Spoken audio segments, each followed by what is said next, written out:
Today, we're speaking with Brazilian Jiu-Jitsu practitioner and MMA pioneer Jeremy Horn. Jeremy has had over 100 professional fights with an official record of 91, 22, 5, and 1, having fought some of the biggest names in the sport, including Chael Sonnen 3 times, Chuck Liddell twice, Anderson Silva, Forrest Griffin, Randy Couture, Dan Severn, and Frank Shamrock. He was part of MMA's first super camp in Pat Miletich's Fighting Systems, which has had a stable of fighters including Matt Hughes, Robbie Lawler, Rich Franklin, Jens Pulver, and Tim Sylvia. He is now the owner and trainer of Elite Performance in Sandy, Utah, and he joins us from the United States where we are both going through quarantine. So how are you going over on that side of the planet, Jeremy? I'm doing all right. Like I said, my life is kind of defined by the schedule of the gym. And now that there isn't one because we're closed for now, it's been a little bit of a vacation for me. So I'm anxious to get back to work, but some time off has been nice. Fair enough. The first question I'm going to ask you, and it's only because, before we did this, I hopped on Sherdog again. Your last fight was in 2015, but I have never read an official announcement about your retirement. Are you actually retired these days and done with professional fighting? Well, no, not exactly. No fighter ever really wants to retire. They say the spirit is willing, but the flesh is weak kind of thing. I always feel like, I'm sharp and want to fight. And so I stay in good shape at the gym. I've actually got a fight scheduled, for Monty Cox's promotion, my manager. He's doing one as soon as this whole mess gets lifted. So I think we're looking now at June. Okay. But I still want to fight. I still love to fight. It now has just kind of been bumped down the list of priorities a little bit, but I don't think it's ever going to come off the list. It'll just keep going further down the list till I run out of time. I was under the impression that at least for a period of time, Monty had stepped away from the fight game. Has he been doing this the whole time, or is he back into it now? He bounces back and forth. He's got a few different ventures that he's worked on, but I think he's always kept a hand in it. What he's done a really good job of is he will kind of move to a new area and find a local promoter that maybe is struggling, and then he will help him and show him how to do it and kind of get everything working smoothly, and then kind of turn it over to that promoter to kind of continue running it, and then just kind of maintain an overseer position. So he's always been involved with MMA. Again, kind of like me, maybe he's stepped away a little bit and it's become a little less of a priority, but he's always been lurking in the shadows. The people who are going to listen to this initially will know your name, who've been following the sport like I have for a couple of decades or possibly longer. But for other people who might stumble across it, who, even thinking back to Ultimate Fighter 1 now, that's more than 15 years old. There's a lot of new guys that have been introduced since Conor McGregor and these sorts of names. So what I'd like to do with you today is talk a little bit about your background and go through some of this history so that you can shine a light on sort of the very early days of all this stuff going on. One of the things that I was going to ask you from the start, during the intro that I read off, we introduced your record as having over 100 pro fights. But I think I've heard you say in other interviews and other people saying as well that there are a plethora of other undocumented fights that you've been part of. Do you have a closer to a real number? Do you know how many other fights never actually got put on a record that you were part of? Yeah, I'm not entirely certain. I think I've got about 170 fights. I was fighting long before, or not long before, but during the time when recording fights was kind of a gray area. A lot of promoters would do fights, and maybe a lot of people don't know this, but a lot of times the recording of a match is dependent on the promoter of the match, of the event, turning the results into a local commission. So it's not like the commission goes out and checks and verifies and follows the fights. It's up to the promoter to go, hey, I did this fight. Here were the fights, update the database. So a lot of promoters just didn't do it. They just didn't care. Joe Bob is doing a tournament at the local rodeo. He does a handful of fights, doesn't bother to turn it in. So yeah, I've got a lot of fights that were never actually recorded on any database or anything. When do you, even the idea of a commission seems new to me. Like if I start to think of like when I think about this time period, I think a lot of stuff of like King of the Cage through the mid 90s and stuff, that there wouldn't have been anyone responsible or a commission at that point in time. Would there have been?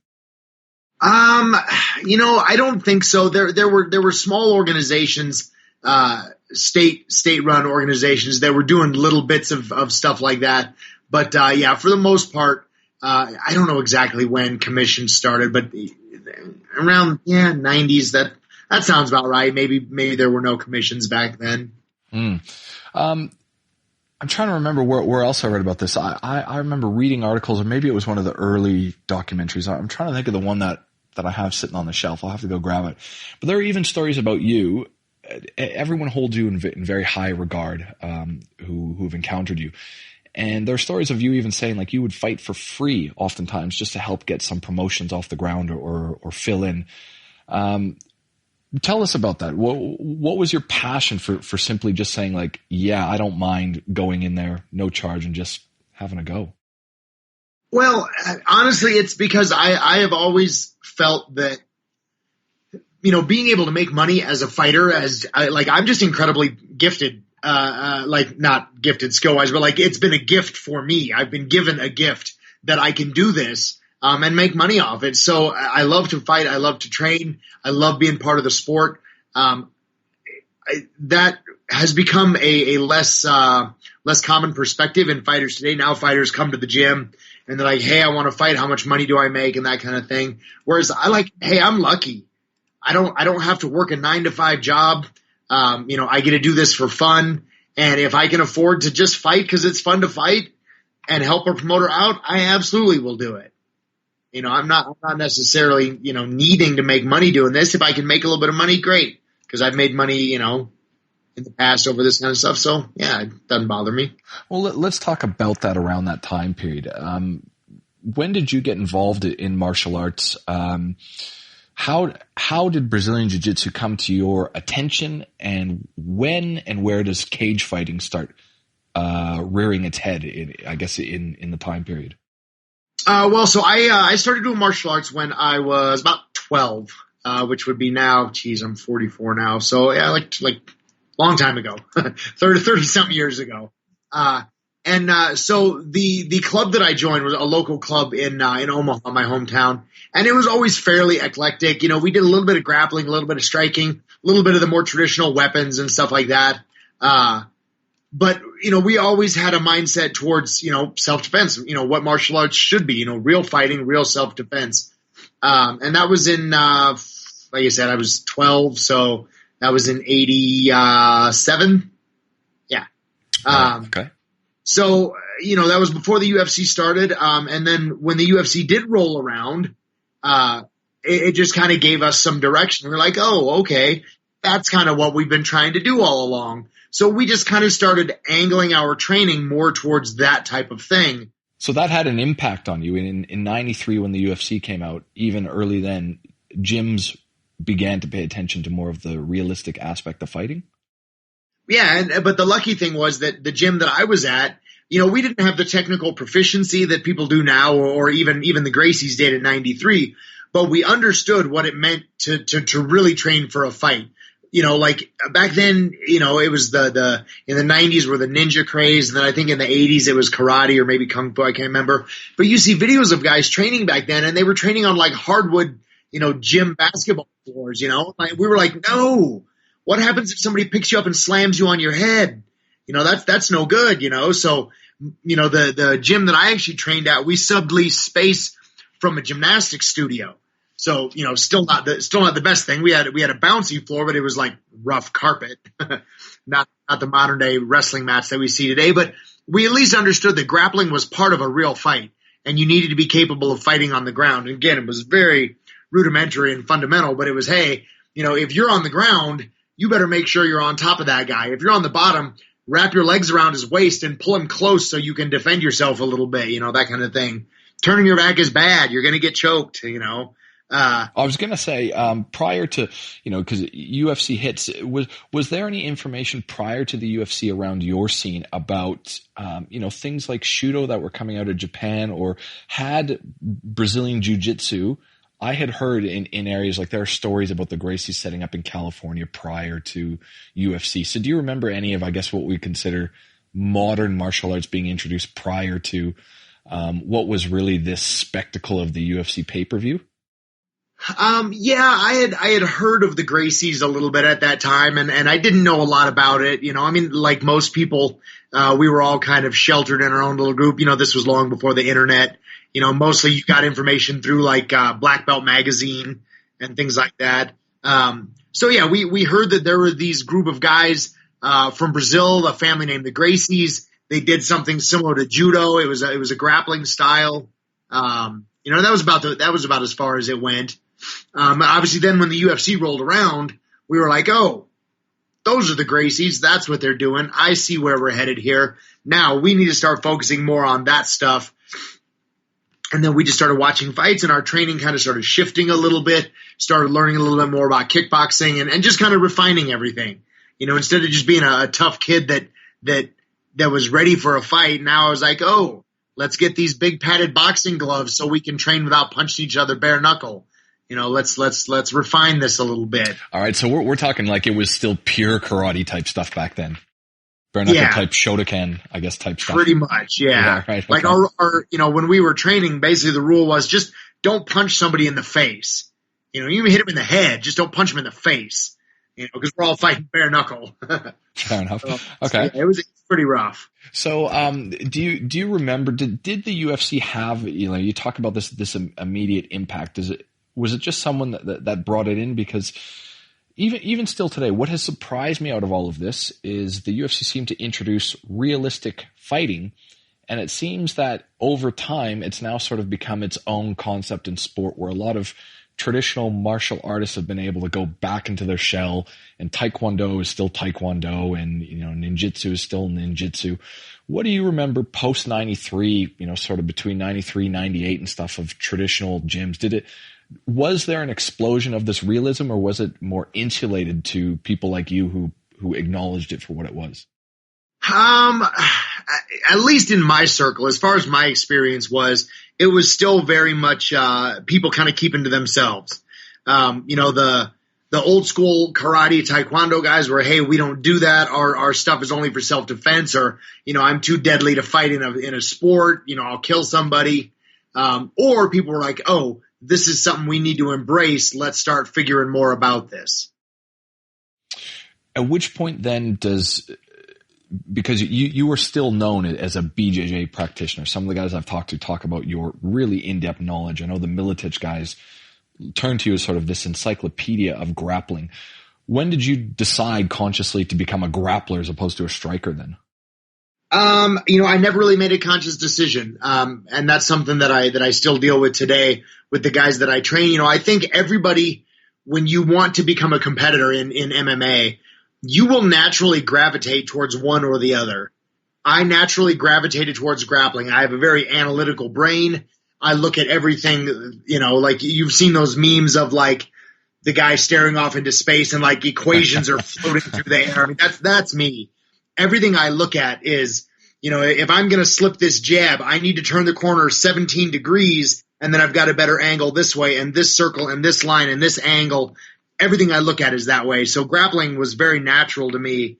And I don't like getting hit. Who does, But then other people that I train, they're like, yeah, I know how to grapple, but I really like hitting people, and I don't mind getting hit. I'm good at it, Sean O'Connell, he trains with me. He's a perfect example. He's a good grappler, but he naturally gravitated towards striking. He's good at it. He hits hard. He doesn't get flustered when he gets hit. And he's done well in that regard. I just have always tried to encourage people towards what they naturally want to do. And not what they think they want to do, but what they really naturally want to do. The first time you get punched in the face, you will decide if you're a grappler or a boxer. Fair enough. And some people don't, literally. I've seen people that know nothing. They come into the gym, the first time they get cracked in the face, they might squint a little bit or flinch a little bit, but that's it. They don't mind. Other people are terrified of it, and they're grapplers. Yeah, right. So take me through these days of when you get introduced to this. I'm going through your fight record now. First fight that comes up on a record is in March of '96. So what's happening before that time, and what do you know? I guess when you consider the complete spectrum of martial arts, of stand up, clinch work, takedowns, and grappling now. Well, so it was still pretty raw. That was I think that was my first fight. Pretty sure it was. That was in Atlanta, right? Yeah, Rick Graveson. Yep. Yeah, that was my first fight. So, I was training with my friends. That was obviously after the UFC. And, the style that I started in was a little bit ahead of the curve when it comes to regular martial arts. Most people were karate or taekwondo or judo, and we were a little bit of everything. I would grab you and throw you on the ground and sit on your chest and punch you until you rolled over, and then I would choke you. Again, very fundamental, very rough, very caveman-esque, but we knew about it, whereas Taekwondo was like, oh, I'll just kick you in the face. You can't take me down, or whatever. So going into that fight, there was I'm not even sure how we got in contact with him, but there was a promoter that contacted my trainer at the time and said, hey, I'm organizing tryouts for this show. And if you're interested, we'll fly you down to Atlanta. You can fight, and then we'll be in touch. We're kind of going around the nation, and we're doing this. You're kind of an old school MMA fan, right? Well, yeah, I know it. I've still got the original UFC VHS. My story is I got involved with the spectacle of it when they first came out. So like a lot of people, I know numbers 1 through 8 before it sort of got booted off television and needed direct TV. Then it sort of disappeared for a while, and I got back into it after the Fertittas picked it up with sort of, beginning around UFC 30 or thereabouts again. Okay, so you might remember this. Other old school guys certainly will. There was a show out there called Mars. It was Martial Arts Reality Super Fighting. Yeah. And it had I want to say, no, that wasn't it. It had Murilo Bustamante and Tom Erikson in the finals. Right. Okay. So that's going aground within the first 2 seconds. Yeah, definitely. Okay. But that was the show that this promoter was actually recruiting for. Okay. That's why he was doing these tryouts, because they were doing that show. And actually, one of the guys that I ended up fighting later, named Mark Hansen, ended up fighting they had an undercard tournament, and he won the 8-man tournament there. But so that's what they were going for. They were bringing everybody down to Atlanta. They would have everybody fight, and then they kind of handpicked who they wanted to be in the tournament from there. So yeah, I mean that was kind of my introduction to this. I was just on my way. I thought I was going to be a superstar right out of the gate, I guess. Do you, only because you mentioned his name, I'll take a small segue there. Tom Erikson is one of those names that I have heard that he was just an absolute monster, sort of like a Lesnar before Lesnar. But yes, he was destroying guys in Pride, and then he suddenly seemed to just disappear off the map forever after about Pride, I want to say 10 or 12 or something like that. Do you have any insights as to, because I remember hearing stories that people would not fight him. He was sort of like coming up. He was almost like a Crow Cop type aura around him. Why? Do you know what happened to him? I really don't. I know. Let me see here. Let me look him up real quick. Yeah, I mean, he was smashing everybody. I mean, he was a 290-pound, Olympic level wrestler, and he's just crushing everybody. So yeah, people did not want to fight him. But no, I don't know why. He was part of the Raw team, Real American Wrestling. That was precursor to Team Quest, though, wasn't it? Raw? I believe so, somewhat. A lot of the people that started with Raw ended up with Quest. But it was originally, I think it was led by Rico Chiapparelli, who was in himself was an amazing wrestler. Although I don't know if he actually ever fought. I don't think he did, but he was still associated with Team Quest as well, if I'm not mistaken. That was because wasn't Team Quest was originally it was Couture and Henderson, and then guys like Chael and Linland. I don't know. Perhaps I'm wrong, but that's what I remember. No, that sounds about right. But yeah, so Tom Erikson, according to this, it looks like that Mars tournament was his first 3 fights. Yep, that's where he fought. He fought big monstrous Russian guy in the first round, then a Dutch guy named Willie Peters in the second round, and then Murillo in the finals. Yeah, because it's like guys like Tom Erikson. The other one that comes to mind is Ricardo Arona, where I'm like, how did he not get absorbed into the sale of the UFC and just sort of disappeared on the map forever? Sort of when they were at their top. Anyway. Yeah, so I'm not really sure why Erikson left. He finished his career. He didn't fight much. I wonder if maybe he had some injuries because he fought once in Pride in 2005. Wait, no, go back one. He fought in 2002 and then not again till 2005, then not again till 2006, and then his last fight was in 2008. So maybe he had some health issues or some injuries that were nagging him.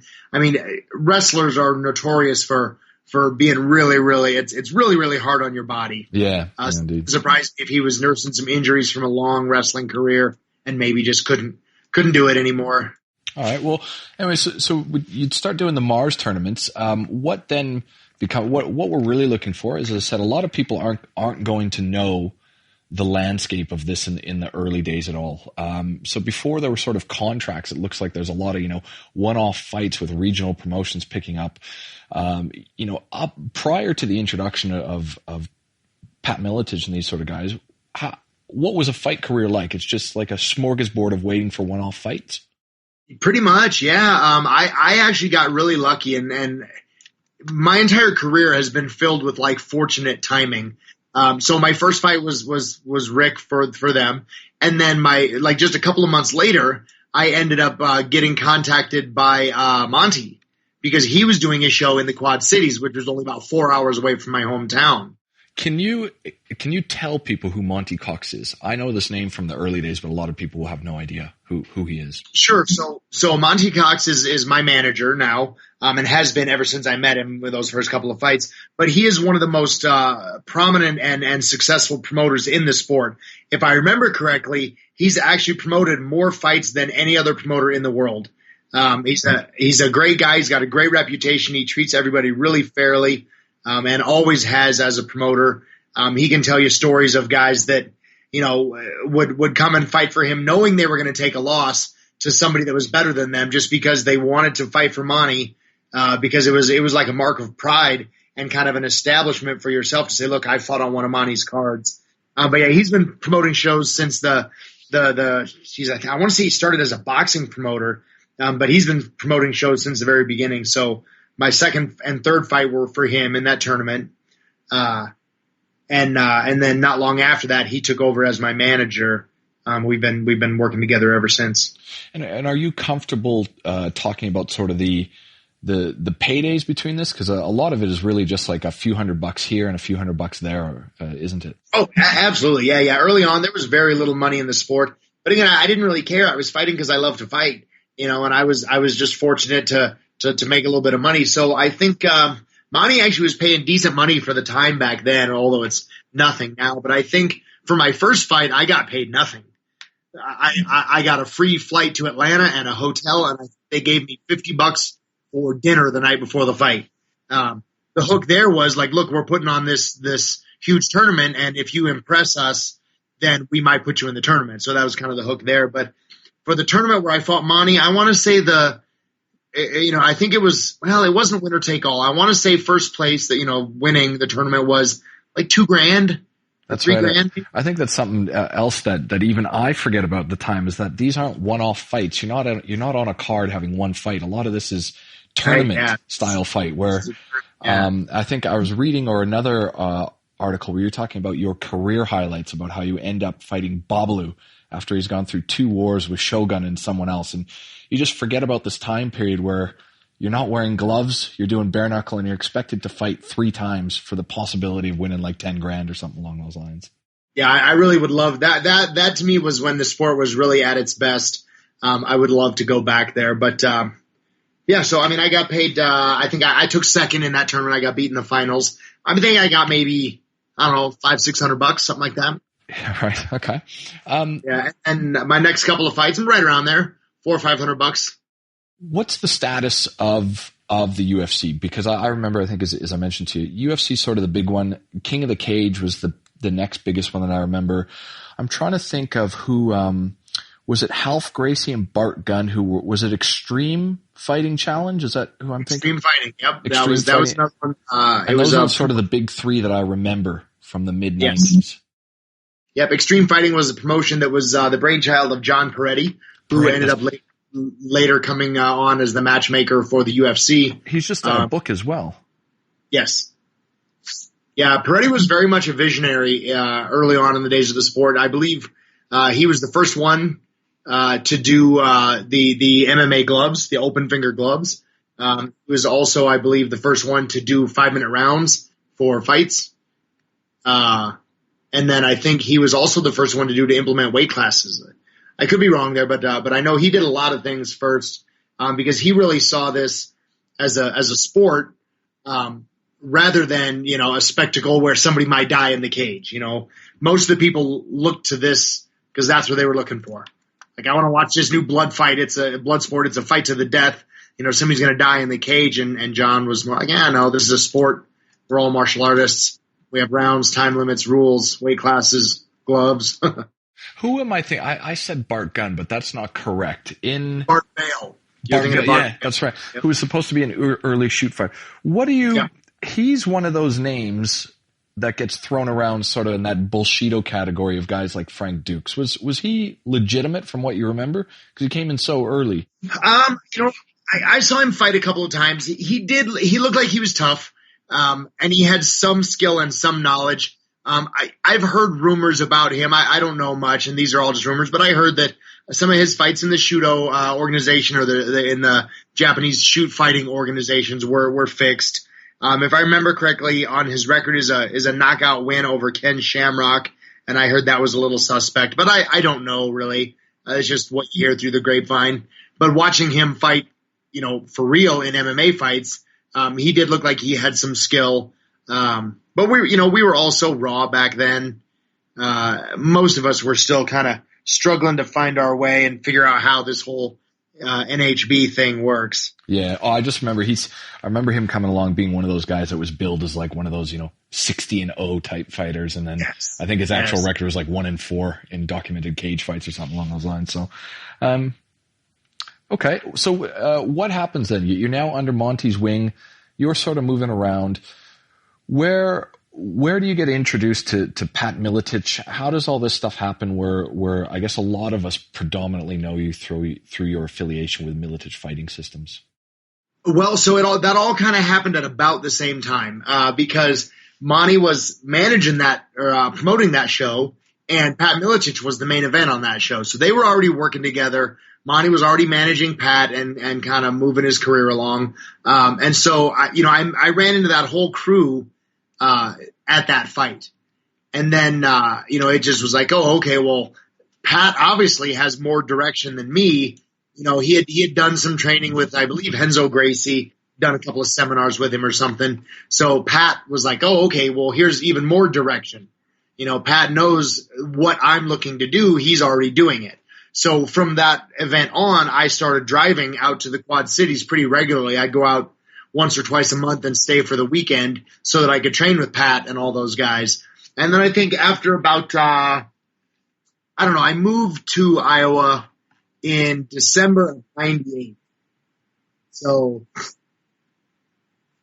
whatever that was, from my first fight to about 98 is when I was traveling. And then from 99 on, I was living full-time in the Quad Cities.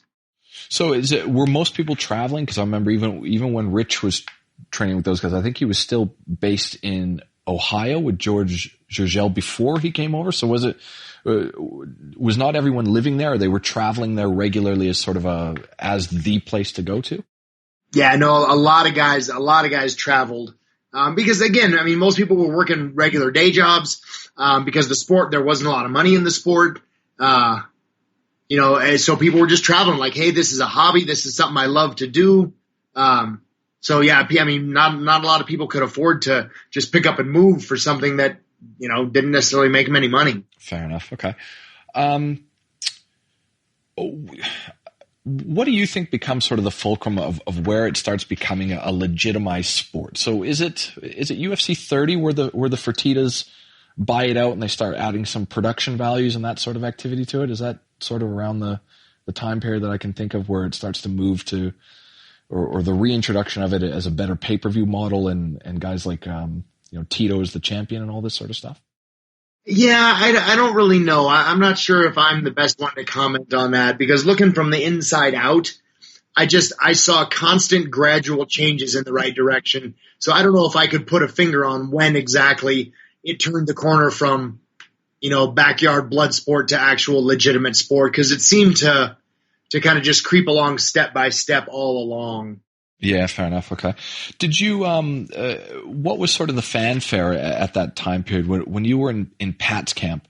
For anyone that's listening, if you go back and watch any of these from, I don't even know, I probably want to say maybe about UFC 40, probably all the way up to UFC 70 or 80, Miletich Fighting Systems is represented. It is the AKA, it is the American top team of that time period. Did you, I guess, what were your thoughts working within that camp at that time? Did you know that you were in the midst of something special then? No, certainly not. I just, my memories of that, I just kept my nose down and trained. Again, I didn't think it was anything special. I didn't think I was anything special. I still don't. I was just doing what I love to do. I got a chance to get up every morning and go to the gym and train, and then I would get to go fight and make a little bit of money. And it just so happened that I was making enough money that I didn't have to have a day job. but I would have, if I didn't make enough money to pay my bills, I would have gone and gotten a job. Yeah, but right. I was lucky enough that I didn't have to. So I didn't really, I never said to myself, hey, I'm a professional fighter. I was just a guy that was having fun and getting to train and fight and loving my life that didn't happen to have a real job. Okay. I'm being assumptive about this, but to me, probably the biggest fight that I remember of your career is when you were brought back in for UFC 54 to fight Chuck. What is it? Is it UFC 18 or 19 Young Guns where you fought? I've got the VHS on my. That was UFC 17. Yeah, okay, 17. Yeah, I've got. Last time when I spoke to Rich, I said these. I've got all the used tapes from Blockbuster, and they've still got the Be Kind Rewind stickers on them. That's awesome. From this time period. But when UFC 54 was announced and they were bringing it in, I think I originally heard of it on like MMA.tv, which was the underground at that point in time, where you get your information. And to casual fans, because I think Tough 1 had already happened, Chuck would have already knocked out Randy for the first time, I think. And casuals didn't know who you were, but a lot of us who were following the sport thought that you had a really good chance, as long as you could, get this to the ground of beating him again. Do you consider that sort of a high point coming back into the UFC around that time period? Did it feel different with more of the fanfare around it? Yeah, a little bit. Again, I'm just such a bad person to ask for opinions like this, because I'm shy. I don't like crowds. I avoid that kind of stuff anyway. So yeah, it was kind of big, because now I was coming back to challenge for the UFC title. Whereas before that, I was just like, hey, I'm just a guy that likes to fight, and I'm fighting. Yeah, there was definitely more fanfare, and it definitely seemed like now this is a big deal. When you come back, as we mentioned in the intro, guys like Chael, you fought 3 times, Chuck, you fought twice. Do you remember a lot of these guys? And I had asked Rich about this. When you're fighting them, do you remember a style that they have? Do you ever actively remember making readjustments during the fight to deal with things that crept up? No, I never really did, because my game plan was always the same. I'm gonna do my best to grab you and drag you to the ground, and then do what I can from there. And for the most part, I was fairly successful at that. So I never really ran into any problems where we're like, holy cow, I can't take this guy down. What do I do now? Well, I better change gears and figure out how to knock him out. I generally was pretty good at executing what I wanted to do, at least to the point where I felt like I was winning in the fight. I lost a couple of decisions, but in the fight, I was like, okay, it's close, but I think I'm winning. I'm doing enough.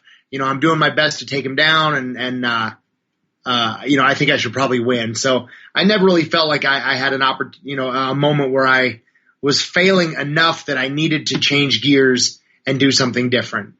With the exception of my second fight with Chuck. Obviously, that one didn't go too well. Yeah, I'm trying to, and again, I wouldn't have watched this fight since it came out, so I'm thinking like 15 years, but from what I can remember, it reminds me a little bit of GSP Koscheck, where I think he was just landing that jab, because I think your eye closed up in this second round or something like that, if I'm not. Well, he caught me with a couple of really good punches in that first round, and my vision was pretty muddy and blurry from then on.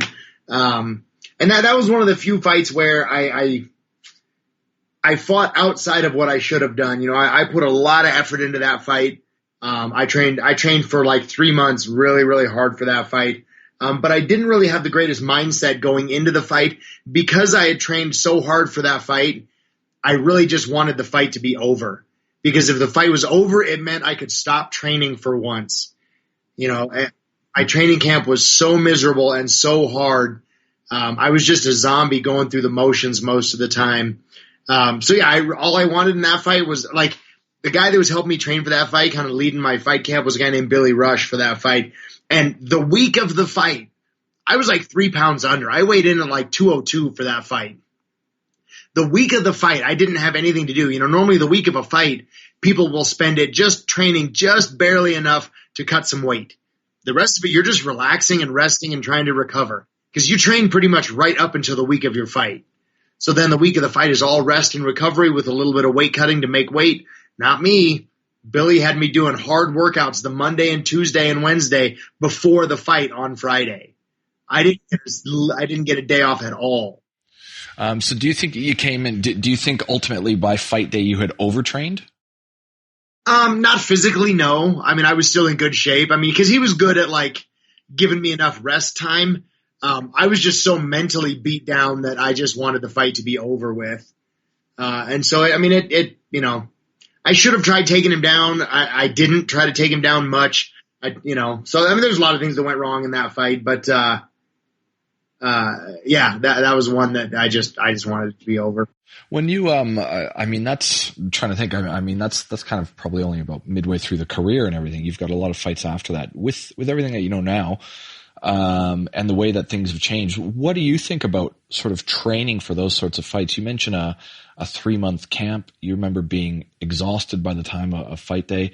What are your sort of insights now on, I guess, the optimal way to prepare for a fight so that you're excited about it as opposed to just waiting for it to end? Yep. Yeah, that's a good question. So what I think is the best way to go is, first of all, you have to love training. You have to love martial arts. If you get into this sport because you think, hey, I want to be a fighter, it's a glamorous lifestyle, I just want to be a superstar and knock people out because it's an easy job, it's not for you. You need to be in this sport because you love training, you love martial arts. And that doesn't mean that you got to be in there like just beating your head against the wall, grinding it out every day. But you have to love training. If you love training, then you will be in the gym staying at 60, 70% all the time. You're always sharp, you're always having fun, you're always rolling, you're always sparring. Not like knockdown, drag out fights in the gym, but you love it. You know, you hear about people that have a fight camp. I hate that message. I hate that mentality. I hate that idea, because what that says is I don't like being in the gym. I have to go to I've got to be at the gym for this amount of time to prepare for this event. And when this event is over, I am not going back to the gym. Now I get to go back to my life, and I can avoid the gym. I don't think that's how it should be. I think you should enjoy training. You should be at the gym every day or, multiple times a week. There's obviously a ramp up time though. So in a fight, like you said, 90 days would you say 60 is optimal? 45, 30? Yeah. I mean, so everybody's going to have a little bit difference. But I would say if you are training all the time, and you are, and you're staying in reasonable shape, because you're training all the time, then, I mean, a month should easily be enough time to ramp up your physical training to make sure your like cardio and strength are where they belong, because if you're already training all the time, and you said you train, right? Yeah, I do. I even I'm on SureDog as well. Had a couple of pro fights many years ago. Oh, awesome. Well, so then you understand, if you are training all the time, your technique is already pretty sharp, right? Yeah. So how much time do you need to go from pretty sharp to razor sharp, to really dial in and focus on what you think you need to for this fight, and you need to train a little bit harder and maybe diet a little bit more cleanly to just to kind of clean up the edges, so to speak. Whereas these guys that don't do anything in their off season, so to speak, they come into fight camp and they spend 2 months just getting back in shape. Yeah, it's a fair call. They can't even go 3 rounds straight. They got to get back in shape. That shouldn't be the case. I've always had the opinion that if you're going to gear up for something, I think cardio is by far the biggest thing in being able to deal with going for the rounds, and also a certain amount of now with everything that we know, I don't believe that you have to do a lot of heavy sparring, but I believe in those sort of 2 weeks outside of the fight, you really need to adjust to getting used to people coming at you really hard. But obviously you need to wind down from that so you don't get cut or hurt in that week or two leading up to the match is I guess what I would think about that. Yeah, I agree 100%. I have always been an advocate of sparring light. All the guys back at the gym will agree. I mean, they went through some wars in Iowa, but that was generally after I left. When I was there, I always wanted to go light. I would want to do 15 or 20 rounds, just playing tag, just tapping each other and having fun. The important point to remember is treat that little tap as if it's a punch that matters. Yeah. So if you're doing that, then you're building reactions, you're building timing, you're building speed. And the only thing you really need to do is go hard every once in a while to make sure that you can continue to react appropriately when you get hit hard. So it's fairly safe. Like when we're talking about that, it's throw fast, but tag, don't hit effectively. Yes, exactly. Yeah. Exactly. Okay. And you need to do it a little bit to make sure your mentality is strong and you're capable of doing it when it matters. But it doesn't need to be often and it doesn't need to be much. And for some guys that like my buddy Sean, he has never had a problem with that. From the first day he came into the gym, you'd just crush him with a right hand. He wouldn't even blink. Yeah. Well, you can see in the style, when you mention him, I've only seen his UFC fights, but that's exactly the way he'd fight. He'd stand right in front of you and you'd bang. Yeah. Right. Yeah. And so he doesn't need to spar hard ever because there's some wire in him that says, I'm not concerned about getting hit. So why should he go hard? He needs to work on moving and learning and throwing correctly. He doesn't need to prove how tough he is. Do you think with the duration of how long you've been involved in this, we see this as fighters start to age. Do you think there is a certain point where traditionally stronger fighters lose their chin? And I mentioned specifically the two guys that immediately come to mind when I think about this are guys like Overeem and Wanderlei Silva, who at a certain point in their career, it seems like if you just blew or screamed at them, that would be it for the match for them. Well, I think if you look back on their careers, you will see that they generally got clipped and put down a lot in fights, and generally they could recover. But Wanderlei got dropped in almost every one of his fights. Yes. And granted, he was wild and he'd be running into punches, but he would go down a lot. And I think the same could be said for Overeem. But I think there could be something to be said for losing your chin a little bit. Like Chuck is one of them. Chuck used to take those later losses were. Him and Chris Weidman are probably the two worst of this sort of modern era of seeing once great guys start to. And I've heard, I don't know if there's any science or fact behind it, but I have heard people say that, like, basically when you're getting beat up and you're in a fight and your body has taken a lot of abuse, and then you get hit on the chin and your brain shuts down, the abuse stops. The fight's over. Yeah. And so I've heard it said, and I don't know if there's any truth to this, but I've heard it said that your brain basically starts to recognize, hey, if I just go to sleep, our body stops getting beat up. Right. Okay. So it could almost be like muscle memory saying, last time I got hit like this, I had to deal with it. So maybe I just, maybe I'll just go out now and save myself.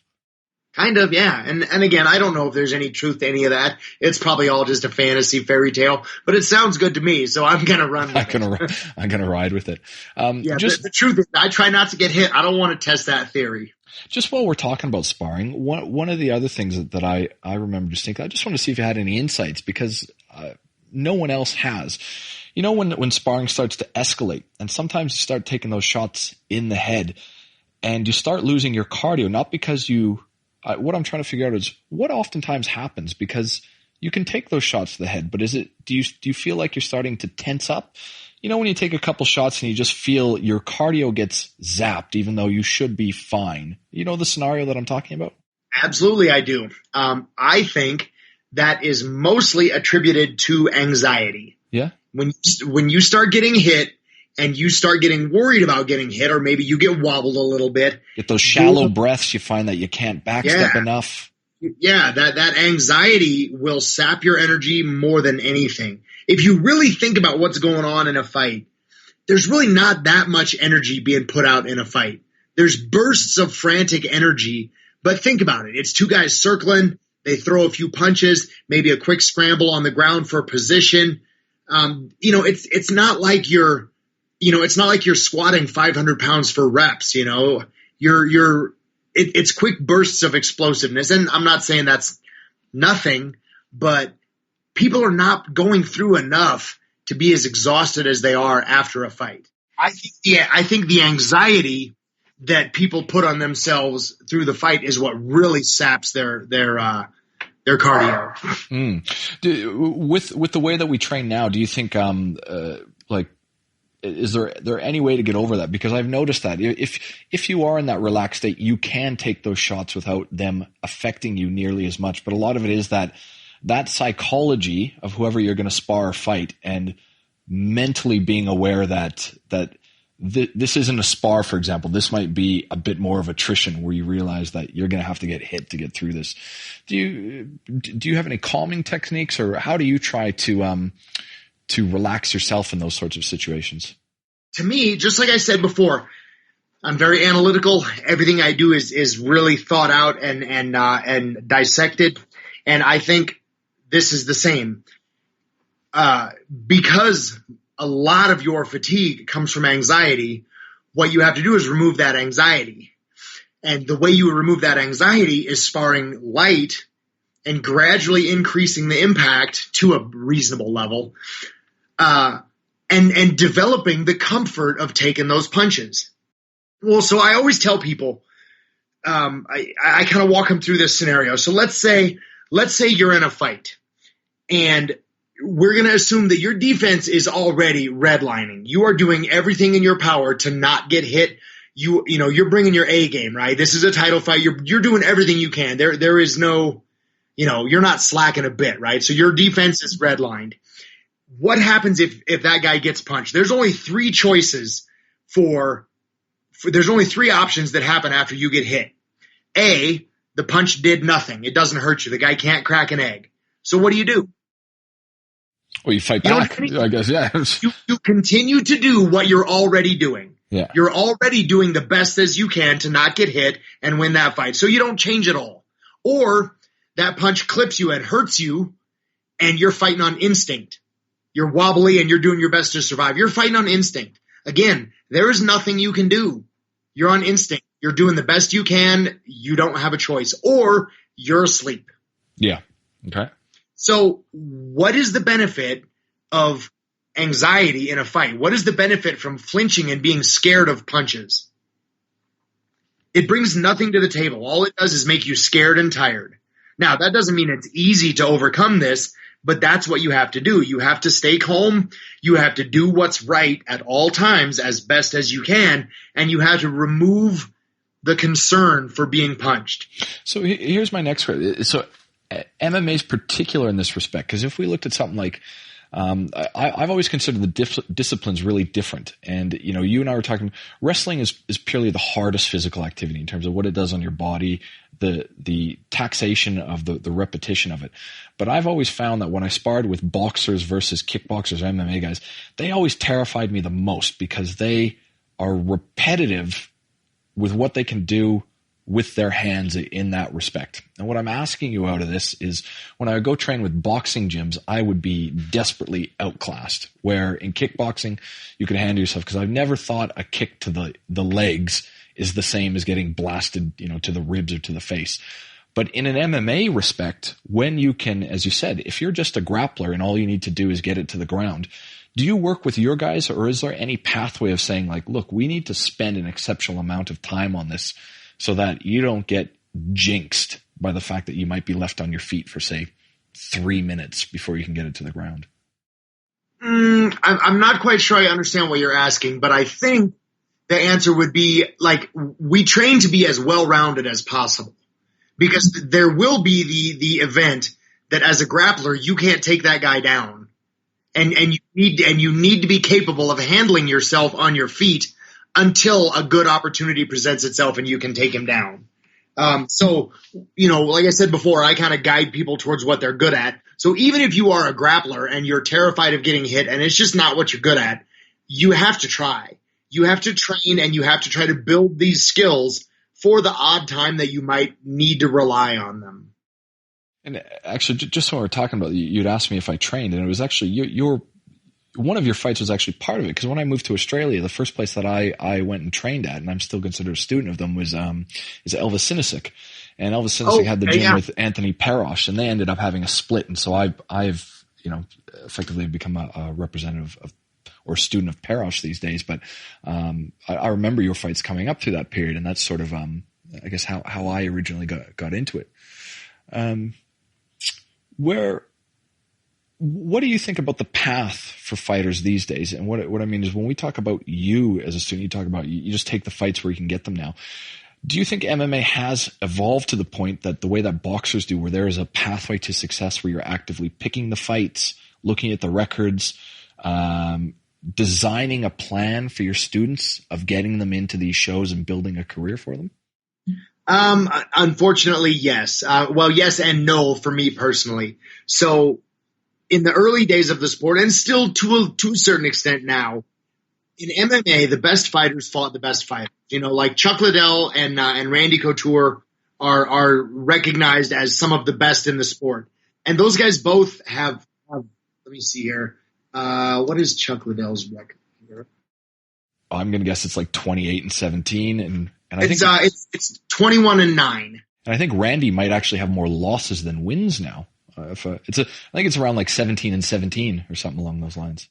He's 19-11. So yeah, okay. So they're about the same. But these are guys that are clearly some of the best in the sport. A bad record doesn't mean anything, or it didn't mean anything back then, because we all knew that the best fighters were fighting the best fighters. And if that's the case, only one guy can win a fight. You're going to lose a fight eventually. Where in boxing, you won't even hear of a guy until he's 15-0, because he's been hand-fed opponents. If a trainer or a manager or a promoter recognizes that he's got some skill, then he's going to be carried along and fed the appropriate opponents until he's ready to take some challenging fights. And unfortunately, MMA is kind of following that path, because as money floods into the sport, the fighters at the top get more money. And it's very hard for anybody to say, look, I'm really tough, but my record is 5-3, Well, if you're 6-0, you don't want to fight a guy that's 5-3, because if he beats you, his record's not great, but he's tough enough to maybe beat you. And now you're 6-1, you're tarnished, And unfortunately, the promotions are starting to look more at that. They want guys that have good, unbeaten records. So yeah, unfortunately, the sport is going that way, where people are handpicking opponents. Or maybe not handpicking, but definitely taking the safer option until they get a chance to get to a decent-sized promotion. Then they'll start taking some calculated risks. But it's unfortunate, because it used to be everybody wanted to fight. Now everybody wants to make money. What do you think overall of the UFC creating a league out of it, where they now have sort of everyone under one umbrella? I mean, do you think that's sort of positive? Because you're right in that respect, where the fights that we wouldn't get in boxing, they're now thrown at us every few months in the UFC. Yes and no. I'm really kind of torn on the progress of the sport in general. So obviously I'm glad to see the UFC taking the direction that it did for the sport, because I'm happy to see fighters making more money. That's cool. I like that. But obviously at the same time, with more money comes more corruption and more hand-picking fights and so on. So, like I said, I'm kind of torn. What do you think still, it's a big concern still around the judging of it, that we still got a lot of judges that sit around and that have no experience on this. Do you think this can be cleaned up, or, what's sort of the overall thought process of having, 6-year-old people with no martial arts experience judging athletes? Yeah, the judges are terrible. And the referees are getting better, but for the most part, a lot of referees are terrible too. But by far, yeah, the judges are absolutely hideous. They need to stop picking boxing judges and putting them into situations where they have no idea what they're looking at and having them judge it. Yeah, it's terrible. This is I want to delve more into this because it's a unique experience for me to talk about your time with Miletich Fighting. You had mentioned that people were coming around from there. Do you want to just give us some insights on how you got introduced to Pat? And I'm going to start mentioning specific guys, but do you want to take us through a little bit about that introduction and a bit about that time period? Sure. Well, like I said, I first met Pat when he was fighting as the main event on the tournament that I fought, and I met Pat and Monty, and then I fought on a few more events with because now Monty's a promoter, and I was just like, hey, I'm fighting, I want to fight for you. So he would call me, and I'd fight on some of his shows, and Pat would generally be there fighting or reffing sometimes as well. So I just got to know him got to know him through that, and then eventually I wanted to travel out there and train with him, so I started doing that, going out there for a weekend at a time. And then eventually I got tired of driving, so I just moved out there. And who were the first guys there? Because Rich doesn't come till later. I think Robbie comes along a little bit later. Is it you, Pat, and Jens, and then Tim, who are sort of part of that core group? No, Jens was actually he didn't come till quite a bit later either. When I moved out there was not a whole lot of the names that are now associated with Pat were not there, and I don't remember exactly who came when. But, the guys that I trained with out there were Nate Schroeder, Steve Rusk, Ben Earwood. There's a handful of others, but they weren't any of the big names. It wasn't Jens, Matt Hughes, Tim Sylvia. It was guys that just, Rick Graveson, my first opponent, he actually had moved to Iowa to train with Pat before I did. So when I first moved out there, I actually stayed with him for a while. We got to be really, really good friends and train together. But yeah, it was mostly a crowd of unknown guys and local killers, but not the names that are now commonly associated with Pat. What do you think when different guys come in? Again, I'm talking about the big names that I know. So, Jens has got a really good boxing ability. Hughes can obviously get anyone to the ground. Apparently he's as strong as an ox. Rich Franklin, sort of the all-rounder. Tim Sylvia comes in, I'm told, is like this overweight young kid. Robbie Lawler comes in apparently with a tremendous amount of power and this sort of brawler type attitude, which he still is, I suppose. Yeah. Do you remember, I guess, their personalities and working with them around this period? Yeah, I remember working with all those guys at different times, just as they all kind of floated to the gym. And Robbie was local in Bettendorf, although he didn't train a whole lot back then. He was pretty young. I want to say he was, probably 17, 18, something like that. He started coming to the gym more often regularly, and he really only came to spar. He didn't come to do a whole lot else. He only really wanted to spar. Do you remember, he went public at some point talking about, because he's a really unique character to me because he embodies the sort of Cinderella story of what we had about MMA, where he had his shot in the UFC, he lost it, sort of seemed to flounder around in other organizations, and seemingly out of nowhere was reintroduced in the UFC and took over the welterweight title. It's a really unique scenario. But out of this, I remember he went public saying that for a time period, he was getting some really brutal headaches through sparring, and he needed to take about a year off from it. Did you ever have conversations with him? And I'm told the sparring with him could be quite hard in the gym. Yeah, and again, so I always wanted to spar light with everybody. So whether they went hard with each other was something different. I always wanted everybody to go light. So I was what they call the rest round. Okay. When you're going to war with everybody else, yeah, and you want to round off, go grab Jeremy because he wants to go light, And then the time when Robbie stopped sparring was, I believe, when Matt had his gym down in Granite City, Illinois, and I think I was already in Utah at the time. So most of that I think I missed. And then, yeah, I mean, Robbie went to Strikeforce, and Monty did a great job of managing his career and helping him get back on track.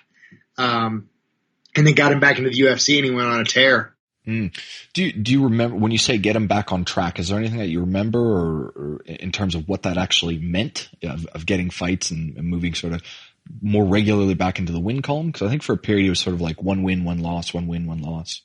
Yeah, and it's just a lot of times it comes down to a manager or a promoter. They're kind of one and the same anymore. But for a manager to get you the fights that matter, as a fighter, it's your job to show up and fight and win. As a manager, it's your job to go, well, this opponent's a pretty good wrestler and he might take my guy down. I think I'd rather have him fight this guy who's a jiu-jitsu guy that my guy has a better chance of beating. That's what Monty does better than anything, is be able to find you matchups that are, favorable to you. I mean, let's be honest. I don't want to fight somebody that I've got a 1 in 100 chance of beating. Give me a guy that I've got at least a 51 in 100 chance of winning, And Monty would always do a great job of finding the right opponents, so that you could, you were pushed, but you had, if you fought right, you're going to win. What ended up happening between Matt Hughes and Robbie Lawler and Pat Miletich? That there was some sort of fallout, which, if I'm not mistaken, led to the creation. Is it Hit Gym? That was Matt's gym? Yeah, I don't know anything about a fallout. As far as I know, Matt always lived in Hillsboro, Illinois. I think he still does, actually. And so when he was training for fights, he would come up to Iowa, to the Quad Cities, and train with us. But he didn't really like it. He was a homebody, and he, obviously he's working on the farm with his family. So it was hard for him to break away from his family and come up to Iowa. And then I think eventually it's kind of logical when you're training and fighting. Eventually, for most people at least, it becomes a logical progression for you to open your own gym and start teaching. So I think that was really more the catalyst for that than any falling out. At least I don't know anything about that. Was just him wanting to open up his own gym and be able to train close to home, because I believe the gym that he opened in Granite City, it was the Hit Squad. I think it was Hughes Intensive Training or something like that. But yeah, it was only like an hour from his home instead of like 4 hours to come up to Iowa. I've never had any, I've never crossed paths or heard anything, but Matt Hughes seems to have this poor reputation of during his fight career being unliked and this sort of jock. Did he have, was it hard to get to know him, or was he abrasive to people generally? Well, again, I may not be the best person to ask. I have always been able to have, I've always had a unique position when I meet people, because, if I meet your quote unquote average person, I'm Jeremy Horn, the professional fighter that's famous. So everybody's always nice to me. And then back then I was Jeremy Horn, the fighter, the trainer, so to speak. So I always got everybody's best side, maybe I guess I'm lucky. Nobody's rude to me. Nobody's mean to me. Nobody's an asshole to me. Everybody's nice to me. Because I guess I'm not average. And I feel kind of stupid and arrogant saying that, but you get what I'm saying, right? I do. So Matt was always cool with me. I could see that he had a very straightforward, no nonsense personality that you could definitely see as abrasive. But keep in mind, Matt was the kind of guy that grew up through high school and college as an athletic star. He grew up on a farm. I remember him telling me stories before where they were out, I want to say they were castrating pigs or maybe cows, or I'm not sure what animal, but it's a typical farm activity. You're out there castrating pigs, right? And he and his brother got in a fight throwing the castrated testicles at each other. Fair enough. Oh, that's humorous enough. Well, it's funny, but that's the kind of mentality that breeds you're not a soft person. Yeah. When you're 15 years old and you're cutting the nuts off of pigs, I think they were pigs, and you end up getting in like a snowball fight with animal testicles. That instills in you a certain level of desensitization maybe is the right word. Yeah. Okay. And so it's going to make him abrasive. When somebody's like, hey, I can't do this and this, Matt's like, pull your shit together and go get it done. Quit being a pussy. And it doesn't mean he's not a nice guy, but he just doesn't even understand that mentality. And maybe I'm just covering for him because he's my friend and he's always been nice to me. So I don't really know. I mean, that's kind of my take on it, and I could be wrong. Quite a few people would know that he was involved in a pretty bad accident. His truck was hit by a train some years ago, and he's had to go through quite a bit of rehabilitation. Yes. Have you had any contact with him and how he's doing these days? Yeah, I talked to him a few times since then. I think he's doing better. From what I understand, he's physically back to, I don't want to say 100%, but he's physically back to healthy. But some of the mental impact is permanent, from what I understand. Although I hope I'm wrong, but I moved to Utah years ago, so I didn't really have a lot of contact with them. We kind of move in our own circles now. But he's called me a couple times since then, and we've chatted a little bit. Okay. I guess what do you think about other guys in your camp? Like I know Jens has said that he would retire quite a few times, and for different, I think, monetary reasons had to come back and fight. And I think he's suffered some bad KOs about that. Well, I guess what do you think about the reality that some of these guys are having to go well beyond their prime years in order to, I guess, do what they love and do what they need to do in order to survive? Yeah, that's a really hard spot.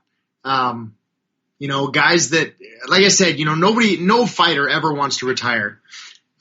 You're a fighter because you're a born competitor. Now some of the modern day fighters are just lazy sacks of shit that are after money.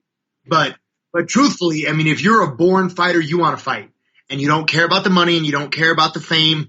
You'll fight in a dark shed because you want to fight. You're a competitor. And those guys never want to quit fighting. I mean, imagine you're like, okay, I'll retire, but I want to go out on a win. So give me one more fight. Then you win that fight when you think, well, why should I stop now? I'm still winning. Yeah, well, that seems to be the BJ Penn story in a nutshell. Exactly. And then you take a fight and you lose, and you're like, okay, I don't want to go out on a loss. Let me have one more fight. I'll go out on a win. So yeah, it's very, very hard to want to retire, because it's just in your nature. It's, you're a competitor from day one, and I imagine most fighters will tell you the same thing. You don't want to quit. You're forced to quit because your body can no longer do it, and maybe you're endangering your health. If you're a grappler and you're getting submitted over and over, or you're putting up good fights but you're losing decisions, I would say keep fighting until you decide to quit. But if you're getting knocked out and you're getting physically hurt, then yeah, maybe it's time to stop. Out of everyone that you've seen, or I mean, you've been there with everyone and you've seen everyone. Are there any particularly really interesting career trajectories that you've seen or were surprised where either someone who is at the top descended, or someone who you thought might not have been on the upper echelon found themselves there? Not to any large degree. For the most part, the people that I've dealt with, like, their final position in the totem pole, so to speak, is about where I thought they would go. People that had the potential to go really, really far went pretty far. The people that I didn't think would go very far didn't go very far. And there's a little bit of fluctuation there, but for the most part, everybody ended up, where close to where I expected they would be. We talked, the fight that we had the most conversation with was that second fight with Chuck. Are there any particular other interesting fights that you distinctly remember or that you carry with you? Oh, absolutely. My fight with Forrest Griffin in that tournament, the IFC tournament where I fought him and Babalu. Mm-hmm. Yep. That's my favorite tournament. My favorite fight was my one with Forrest. Why? Well, because again, you're a competitor. You've fought, and you will know what I mean. But every time you fight or grapple or any kind of competition, you can always look back on it and nitpick and pick it apart. Even if it's a win, you're like, I could have done this better. I could have done that better. I should have been better here. I could have been faster here. That never changes. You're always your own worst critic. And in that fight, I felt like I came as close to actually fighting at my full potential as I ever have. Every time you fight, like, yeah, I won, but I fought like crap. I could have done better. I could have been done this and that. And I still felt like that way with Forrest, but I feel like I was actually at my best, or as close to my best as I've ever come. This was Forrest prior to his breakthrough on The Ultimate Fighter 1. Did you know the name Forrest Griffin? Was he training with Randy at this point in time? No, I didn't know him. I found out later that I think that he had actually fought Dan Severn before that, but I didn't know who he was. Right. Okay. Before we move on, I want to talk a little bit about BJJ and the evolution of that. Is there anything else that you sort of want to mention or discuss, I guess, associated with the growth of MMA? Well, I mean, nothing in particular. I mean, I could go on rants and tirades for hours, but so I probably do have a couple more questions. Let's talk about Chael Sonnen. I think you fought him the most amount of times, 3 times. I think you beat him all 3 times. Yes. He did an exceptional job of using his mouth to move him into title fights where he didn't do very well. But he's since an amazing marketer. but has since been able to use that very effectively to make himself a color commentator, and he is one of the YouTube broadcasters that I also watch as well with his Uncle Chael segment. Anything you want to mention about him, or did you end up having further dealings with him after those fights when he began that sort of UFC climb? Absolutely. I mean, I bump into him at fights, and he's actually a really nice guy. And now people kind of know, like, the whole shtick is just that. He's trying to market fights. He's trying to sell fights. He's a great talker. And he did a great job. I mean, he's a talented fighter as well, but he is a more talented marketer and promoter of his fights than he is a fighter. Not to say he's a bad fighter, but he's better at promoting. And then I guess, what about Dana? Because you would have known Dana before he was the multi-millionaire. Well, I guess he was already the owner, but now with his bankroll in the Fertitas, who was the early Dana before the sort of a abrasive, expletive-filled one that we know these days? You know, the interactions that I've had with him were always about the same. And Dana's another one. I mean, I think Dana pushes the limits a little bit in public because he wants to now maintain this image. But my dealings with Dana has always been like, he's a straightforward, no nonsense, no bullshit kind of guy. But that doesn't mean that he's a jerk. It just means that he says exactly what he thinks and exactly what he feels. But I mean, he's also taken me out to dinner and bought me dinner for no reason. Yeah. And that's kind of what I was trying to get at, because, you know, reading the online comments from people who, you know, that their fight gets postponed or it gets canceled or they get cut from the roster. There's a lot of negative comments and, you know, shyster type comments. But have you always found him to at least be one of those guys who does what he says? Yeah, for the most part. You know, he's got a business to run, and sometimes that business means you got to do some cutthroat things. So, I mean, it is what it is. You know, I know he and Monty, my manager, have had some bad dealings, but it's not – I don't know that either one of them has ever been, like, specifically and intentionally maliciously dishonest. You know, they just – you know, they stack the deck in their favor, and they play the cards they have as well as they can, and if that means the other side of the table is left crying, then so be it. Fair enough. Okay. Let's get into a little bit more BJJ specific stuff. I was always attracted to the sport from the perspective of MMA, but you know, I as we've been talking, I was doing stand up and BJJ, both together. But my love or admiration has been for the sport. But BJJ probably in the last few years, you know, outside of the Gracie camp, has really broken off into its own unique skill set of sports jiu-jitsu. Let me just leave the question open from there. What are your thoughts on what BJJ is these days, sort of its evolution through MMA, utilizing wrestling, and now coming out into these new concepts of just, you know, pure no-gi type competitions with ADCC and Naga versus IBJJF and the gi?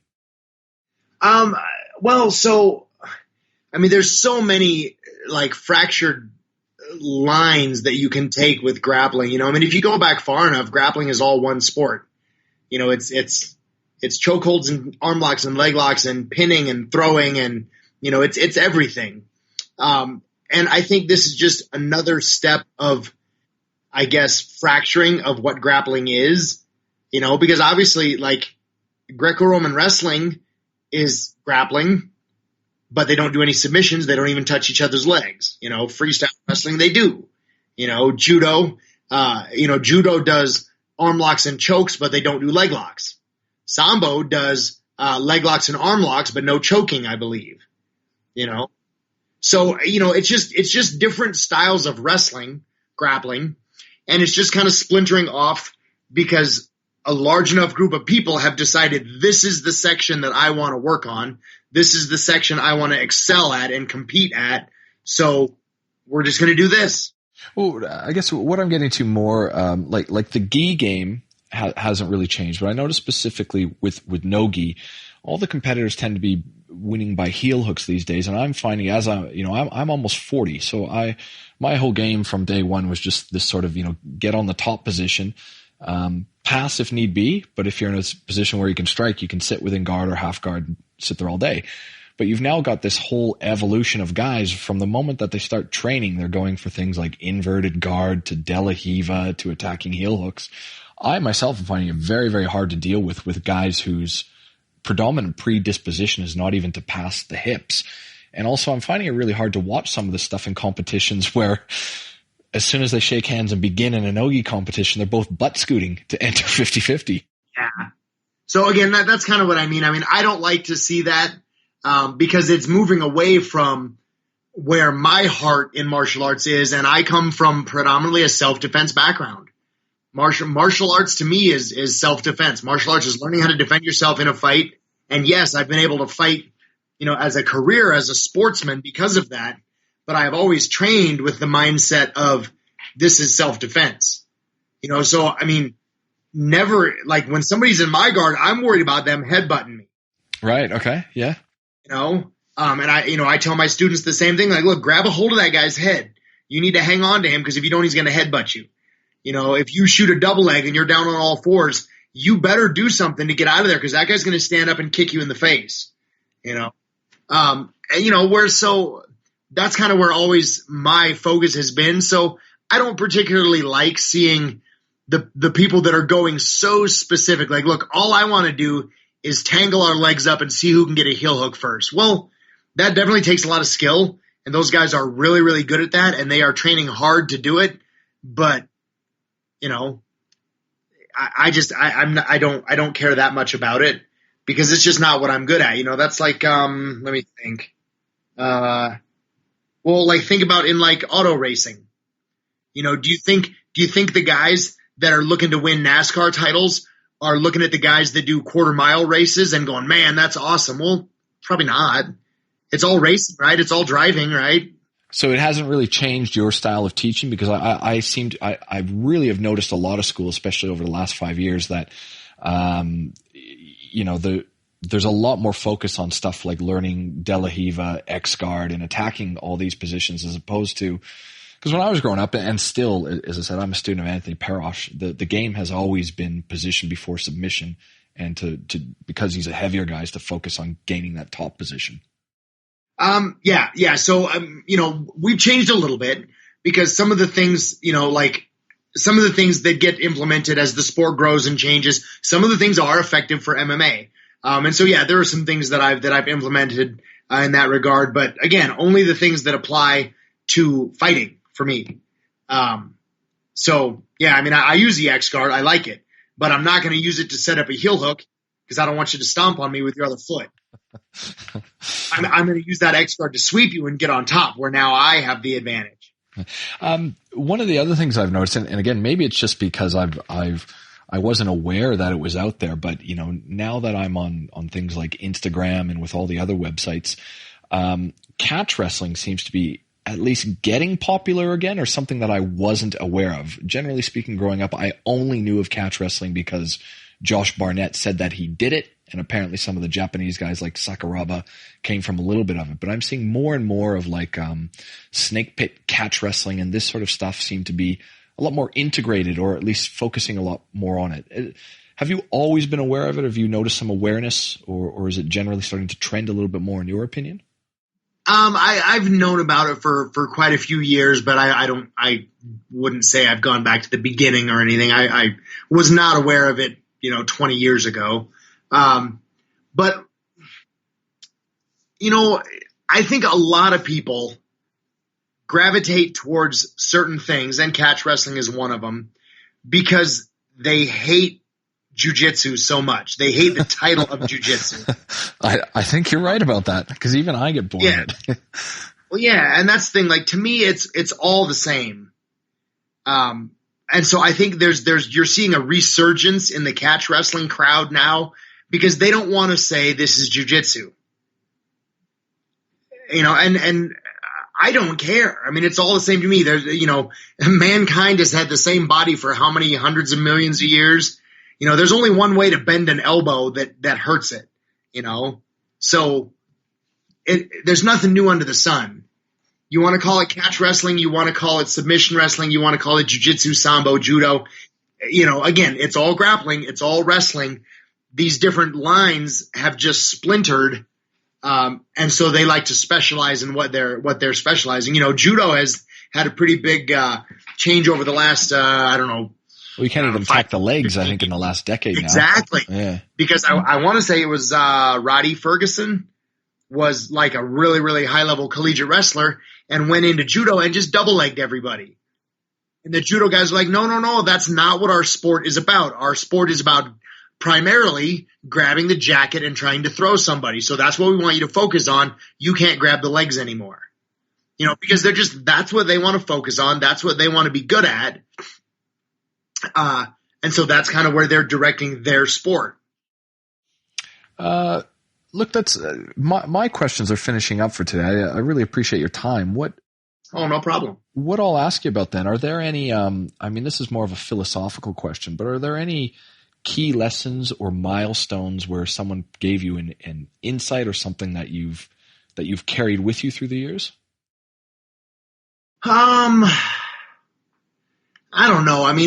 Obviously the same things that I try to instill in my students, just about the mentality of training and why you're training and what you should be looking for. But it's not really anything super high level or deep philosophically. I just really, it sounds kind of cheesy to say, but man, I've just been coasting through my life, enjoying it. I've been really fortunate to live the life that I have. I've gotten to live the majority of my life basically doing what I want to do. I train, I fight, so yeah, I've just been fortunate. So that's awesome. Well, look, Jeremy, that's all I got for you. I've known about you for like 2 decades in this sport. So I really appreciate you taking the time to sit down with me and chat with me. Anytime, man. I'd love to talk. All right. Fantastic. Well, we'll turn off the recording here and who knows, maybe we'll get a chance to speak again in future. All right. Well, sounds good. Yeah. Call anytime, man. I'd love to come back on. Cheers.